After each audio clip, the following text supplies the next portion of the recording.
Hi everyone, thank you so much for joining me for my first Paint With Me video. If you are a returning viewer, thank you so much for coming back to my channel, and if you are a new viewer, I really hope that you like this video.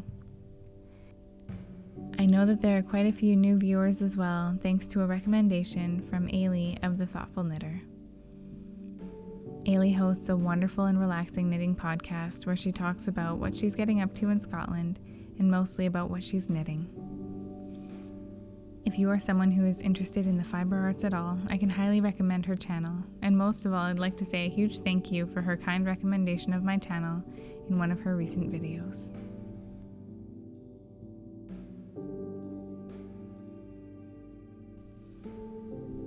As I said, today is something a little different for me. Instead of one of my normal vlogs, I'm going to be working on a painting from start to finish, and at the same time I'd like to share 10 tips that I wish I could have given my past self for when I was just starting in watercolor. I also hope that this video might be helpful to someone who's just getting started in watercolor. The painting I will be working on today is just 5 by 7 inches, and I will be painting an Icelandic sheep, which is one of my very favorite sheep breeds. And I'm hoping to work on developing a sort of green and peachy color palette that I've been liking lately.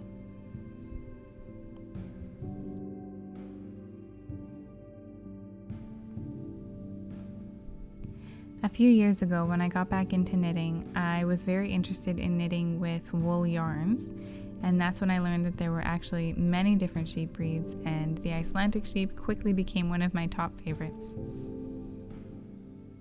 I'm looking forward to having this little painting up in my office to not only remind me of how much I love knitting, but how much I love where the wool comes from. Tip number 1 for me is actually the reason why I'm working on this little painting, and that is that paper makes a big difference. Normally, if I were to work on a small piece like this, I would just work in my sketchbook. It's convenient, and I like to have one place where I can look back on all of my smaller, quick pieces for when I'm planning out a larger piece. The problem for me is that I tend to have mixed media sketchbooks, but I do all of my paintings on 100% cotton watercolor paper.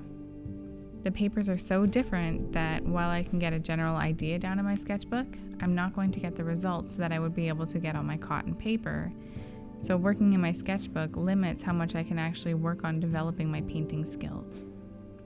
That is why I decided to start painting smaller paintings on watercolor paper instead of in my sketchbooks, so that I can work on developing my skills as well as developing ideas. If I could go back and give myself a tip, the first one would be to try cotton paper a little sooner. I used to use very inexpensive paper when I started out, as many do, but eventually I would get disheartened when I couldn't get the results that I wanted. I didn't realize how much of a difference the paper was making. I thought it was more to do with the brushes and the paints you were using. I don't think cotton paper is necessary for everyone or for every style, but I think it's important to keep in mind that the paper that you use makes as much of a difference in your finished painting as the paints that you use.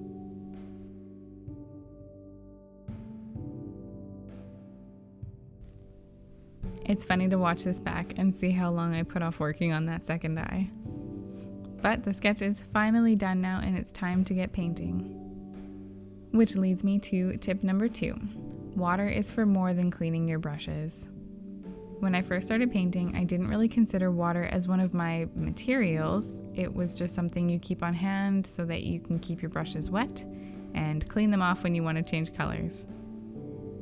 My first couple of paintings were done with really thick paint that was barely thinned down, and I didn't use any kind of wet and wet techniques like you see me doing here to keep the washes very smooth and blended. I didn't get to try any paint drips or runs or splatter or all of the fun techniques that you can do with water.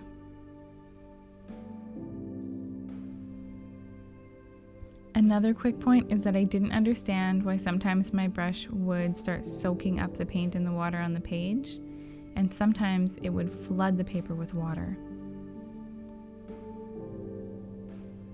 I eventually heard someone say that if you want to paint a smooth wash, so you don't want to create any kind of texture or any kind of blooming or bleeding, that you need to match the water on your brush with how much water is on the paper. Otherwise, your brush will either act like a very wet mop or a very dry mop.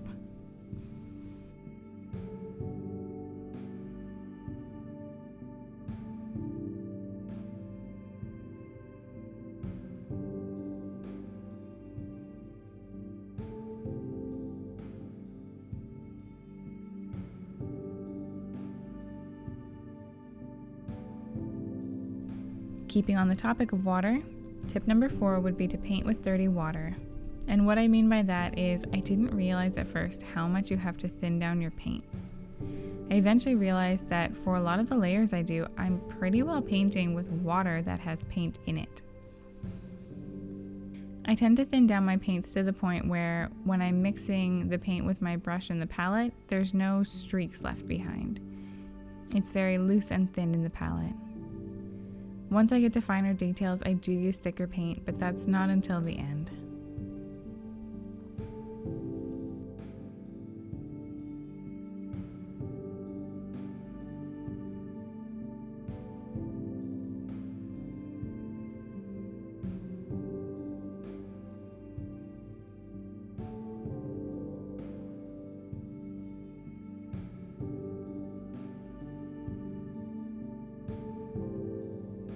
I'm still working on the background here. I wanted this to look like distant marshland, but the first wash was looking more like a fairly close stand of trees. So I tried adding some more defined shapes to make up the distant hills and brush. I eventually realized that this was just reading as sky, but I liked it as sky, so I didn't mind. And my green sky actually brought home point number 5 for me. Don't worry about using true-to-life colors. I struggle with this sometimes because a lot of what I paint is flowers, and I usually just paint them to the color that they are in nature without a lot of thought about it. But I'm really working on developing color palettes for my paintings based on my goals for the finished piece. I really wanted to keep this painting with the green and peach tones, but if I had known that this was going to be a sky, I probably would have made it blue, and I don't think the painting would have been as successful.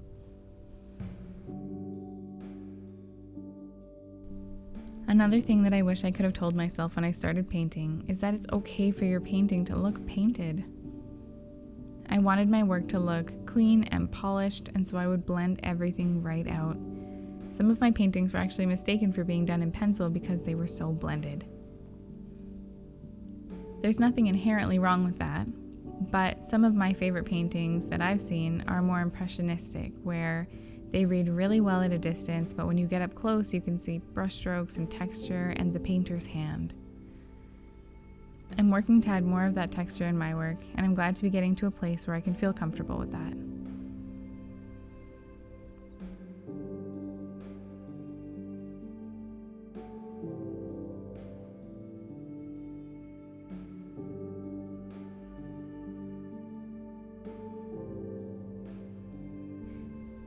Tip number 7 is pretty easy. Don't be afraid to use a bigger brush. I used to feel pretty nervous about big brushes because I thought that I had more control with a small brush. The last straw for me was when I tried to fill a huge background with an even wash with a number 4 round. It took ages and was totally patchy and uneven. After that, I knew I'd have to get comfortable with bigger brushes.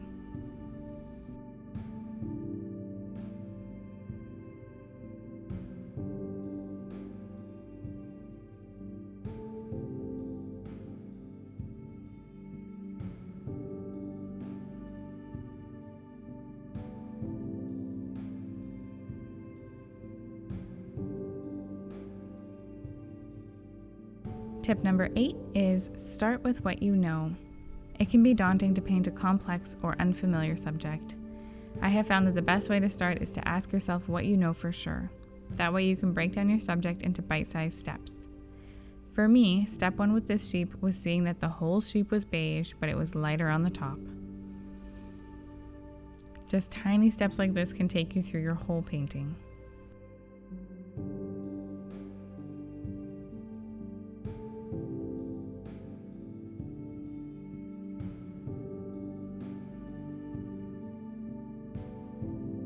Tip number 9 is along the same vein. Be confident and make decisive marks. I used to be so undecided and nervous about making a mistake that I would make a mark and then second guess it and blend it out almost entirely afterwards. I wasn't ever confident in what I was doing, and I would end up with dozens of these very thin layers, which eventually looked dull and muddy because the light couldn't reflect off the paper anymore. I think it's better to be confident and either make a painting that you like or a piece you can learn from.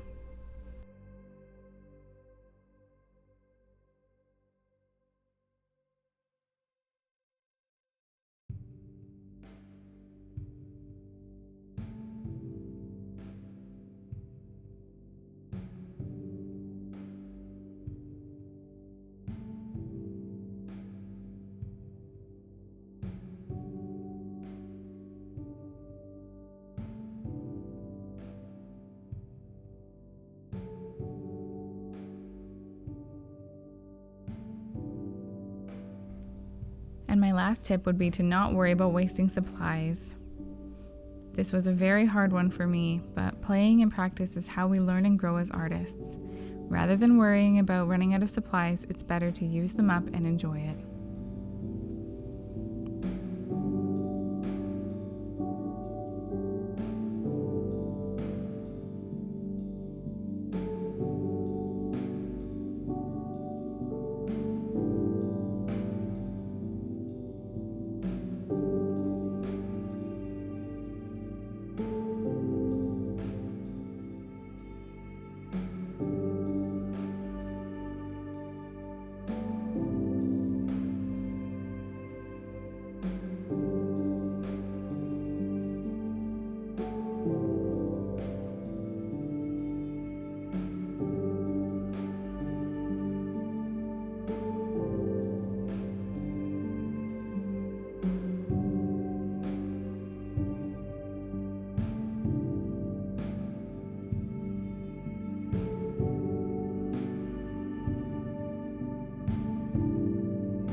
And here is the finished painting. I'm really happy with the colors and the overall feel of the painting. I also think it's really helpful to go through the whole process of a painting from start to finish as often as possible, so I could see doing a lot more of these small paintings instead of just sketches in the future. Thank you again so much for watching this video. I hope you enjoyed it and that you found something helpful here. I will see you in 2 weeks.